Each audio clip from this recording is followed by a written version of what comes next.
সজলধারা চ্যানেলে আমি দিব্যেন্দু সরকার সকল বন্ধুদেরকে স্বাগত জানাচ্ছি। আজকে আমরা আলোচনা করছি দ্বাদশ শ্রেণীর জীববিদ্যা অর্থাৎ ক্লাস 12-এর বায়োলজির chapter number 2 sexual reproduction in flowering plants অর্থাৎ সপুষ্পক উদ্ভিদের যৌন জননের বিশেষ অংশ special mode of reproduction in flowering plants. তার নাম হলো পলিএমব্রায়োনি। পলিএমব্রায়োনি যাকে আমরা বলে থাকি বহু ভ্রূণতা।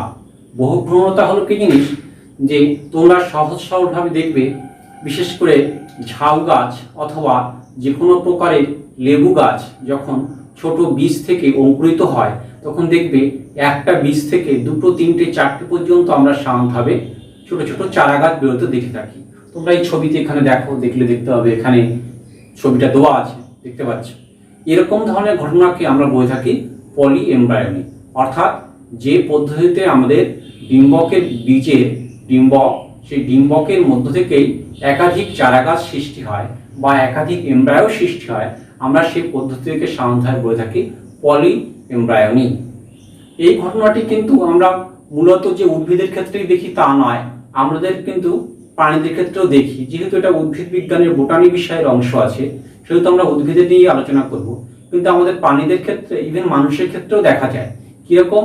মানুষের ক্ষেত্রে আমাদের যে সমস্ত যমজ সন্তান তৈরি হয় তার মধ্যে বিশেষ করে আইডেন্টিক্যাল টুইন, অর্থাৎ যে সময় এমব্রায়ো ভেঙে দুটো সন্তান বা তার বেশি সন্তান তৈরি হচ্ছে, আমরা তখন তাকে বলে থাকি এই পলিএমব্রায়োনি।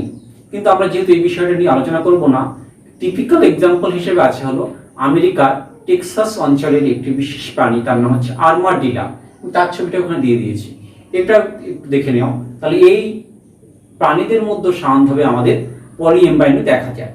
কিন্তু উদ্ভিদের ক্ষেত্রে এই পলিএমব্রায়োনি ঘটনাটি বিজ্ঞানী লিউয়েন হক, এই বিজ্ঞানী প্রথম পর্যবেক্ষণ করেন, এবং সেটা অনেক আগেই। কত সাল আগে? 1719। এই বিজ্ঞানী কিন্তু দীর্ঘদিন বেঁচে ছিলেন। বেঁচে থাকার প্রায় 89 বছর বয়স যখন, তখন তিনি এই ঘটনাটি পর্যবেক্ষণ করেন।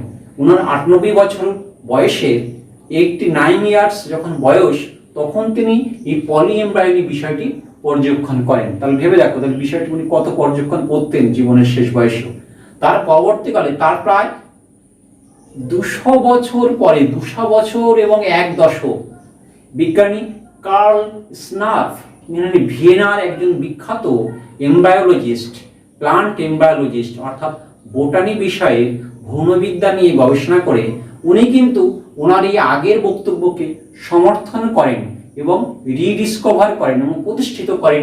বিজ্ঞানী কার্ল স্নাফ অস্ট্রিয়ার ভিয়েনার বোটানিক্যাল এমব্রায়োলজিস্ট ছিলেন ইনি কিন্তু এটা প্রমাণ করেন। এই হলো আমাদের পলিএমব্রায়োনি বিষয়খানা। এটা কিন্তু একটু সহজেই পর্যবেক্ষণ করলেই বর্ষার সময়ে যখন অঙ্কুরোদ্গম বেশি হয়, ঝাউ গাছ এবং লেবু গাছ আমাদের কাছেও আছে এবং পেঁয়াজ গাছেও এটা দেখা যায়। তাহলে এরকম উদ্ভিদের ক্ষেত্রে আমরা এটা সরাসরি পর্যবেক্ষণ করতে পারি। তো চলে আসি, আসলে পলিএমব্রায়োনি কি জিনিস। দেখো, এই যে পলিএমব্রায়োনিটাকে একটাকে বলছি ট্রু আর একটাকে বলছি ফলস। ট্রু বলছি কখন? যখন ওভিউল, এখানে ছবি আছে, ছবিতে দেখো ওভিউল কোনটা। ওভিউল ডিম্বকের মধ্যে একটি মাত্র এমব্রায়ো স্যাক আছে। এই এমব্রায়ো স্যাক, তার মধ্যে কি হচ্ছে, অনেকগুলো ভ্রূণ তৈরি হচ্ছে, অনেকগুলো ভ্রূণ। তখন তাকে আমরা বলছি হলো ট্রু পলিএমব্রায়োনি। আর ফলস পলিএমব্রায়োনি কাকে বলছি? যখন ওভিউল একটা কিন্তু এমব্রায়ো স্যাক অনেকগুলো। যেহেতু অনেকগুলো এমব্রায়ো স্যাক হবে, তখন অবভিয়াসলি মাল্টিপল এমব্রায়ো হবে, অর্থাৎ অনেকগুলো ভ্রূণ তৈরি হবে। আমরা তখন তাকে বলছি হলো ফলস পলিএমব্রায়োনি। এটা হলো আমরা সাধারণভাবে বাহ্যিকভাবে বাইরে থেকে এটা যেটা দেখছি। কিন্তু এই পলিএমব্রায়োনি সৃষ্টি উদ্ভিদের ক্ষেত্রে আসলে কিভাবে হতে পারে, আমরা সেটাকে মূলত 3টি ভাগে ভাগ করে থাকি। আমরা পরপর 3টি ভাগগুলো আলোচনা করছি। প্রথমে আছে কি, সিম্পল পলিএমব্রায়োনি, অর্থাৎ সহজ সরল। এটা মানে একদম বলা যেতে পারে আমাদের ট্রু পলিএমব্রায়োনি। সেটা কিরকম? যে বলছে, এটা দেখা যায় কাদের কাদের ক্ষেত্রে, এটা দেখা যায় সাইট্রাস মানে লেবু গাছ, আর হচ্ছে ক্যাসুরিনা যাকে আমরা বলে থাকি ঝাউ গাছ। ঝাউ গাছের কথা বলছিলাম, সে হচ্ছে তার বিজ্ঞান শব্দ হচ্ছে ক্যাসুরিনা। এই ঝাউ গাছের ক্ষেত্রে আমরা সাধারণভাবে এটা দেখতে পাই।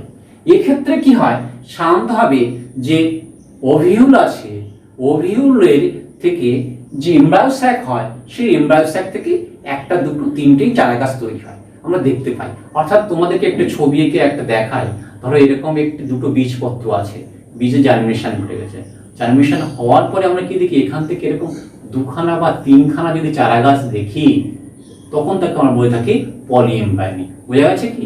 এইরকম ভাবে দেখতে পাওয়া যায়। বিশেষ করে সাইটাস জাতীয় যে ফলগুলো আছে তাদের ক্ষেত্রে আমরা সাধারণভাবে এটা পর্যবেক্ষণ করতে পারি। সেটাকে আমরা বলছি কি সিম্পল পলি এমব্রায়োনি। তারপরে কি আসছে, ক্লিভেজ পলি এমব্রায়োনি। ক্লিভেজ পলি এমব্রায়োনিটা কি জিনিস না, ওভিউল যখন ফর্মেশন হয়ে যাচ্ছে, ওভিউল ফর্মেশন হয়ে ওভিউল থেকে যখন এমব্রায়ো ফর্মেশন হচ্ছে, সেই এমব্রায়োটার মধ্যে সেগমেন্টেশন বা ক্লিভেজ করা হচ্ছে। আমাদের সাধারণভাবে জুলজিতে এরকম যদি একটা এমব্রায়ো তৈরি হয়, এমব্রায়ো তৈরি হওয়ার পর এখান থেকে ভাঁজ হয়ে ক্লিভেজ ভাবে তৈরি হয়ে যায়, এরকম দুখানা সেল তৈরি হয়, তারপরে আরো দুটো দুটো চারটে সেল তৈরি হয়ে যায়। তাহলে এই যে সেল তৈরি হয়েছে ক্লিভেজ হচ্ছে, তো এই ক্লিভেজ হওয়ার পরে যদি এরকম দুটো সেল আলাদা হয়ে যায়, কি প্রত্যেকে এক একটি জীব হিসেবে হয়, অর্থাৎ এক একটি চারা গাছ হিসেবে হয়, তখন তাকে আমরা বলছি কি ক্লিভেজ পলি এমব্রায়োনি। এটাও শান্ত হবে আমাদের পাইনাস রক্সবার্গি, অর্থাৎ পাইনাস যে পাইন গাছ, পাইন গাছের ক্ষেত্রে আমাদের এটা কিন্তু দেখতে পাই। নেক্সট আসছে কি আমাদের অ্যাডভেন্টিভ পলি এমব্রায়োনি। এটা একটি অত্যন্ত গুরুত্বপূর্ণ। তার কারণ কি, এখানে কিন্তু ওই এমব্রায়ো গঠনের জন্য ওভিউল, এমব্রায়ো সব এরকম কিছুরই প্রয়োজন নাই। কি দরকার হয়, কতগুলো প্রতিবাদ কোষ এবং কতগুলো সহকারী কোষ, ওভিউল, ওভিউলের আশেপাশে যে কোষগুলো আছে, এরকম কোষগুলো আমরা প্রতিবাদ কোষ বললাম, সহকারী কোষ বললাম, এরকম ধরনের যে কোষগুলো আছে, সেই সমস্ত কোষগুলো থেকে যখন উদ্ভিদ সৃষ্টি হয়ে যাচ্ছে, এমব্রায়ো সৃষ্টি হচ্ছে, তার আগে চারাগাছ সৃষ্টি হচ্ছে, নতুন বেবি প্লান্ট তৈরি হচ্ছে, আমরা তখন তাকে বলছি অ্যাডভেন্টিভ পলি এমব্রায়োনি।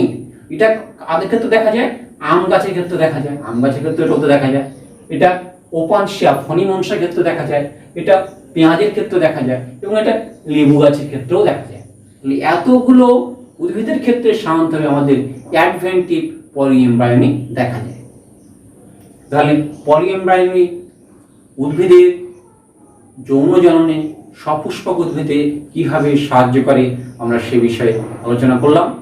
সকলকে ধন্যবাদ জানাচ্ছি ভিডিওটি দেখার জন্য, এবং যারা দ্বাদশ শ্রেণীর বায়োলজির আরও ভিডিও দেখতে চাও আমাদের চ্যানেলে, তারা তো আমাদের চ্যানেলের হোম পেজের প্লে লিস্টে গিয়ে West Bengal Council of Higher Secondary এডুকেশনের একটি প্লে লিস্ট আছে, সেখানে সমস্ত দ্বাদশ শ্রেণীর ভিডিওগুলোই বায়োলজির দেওয়া আছে। আবার আমাদেরকে তাহলে দেখা হবে পরবর্তী ভিডিওতে। ধন্যবাদ, সকলে ভালো থাকবে এবং সুস্থ থাকবে।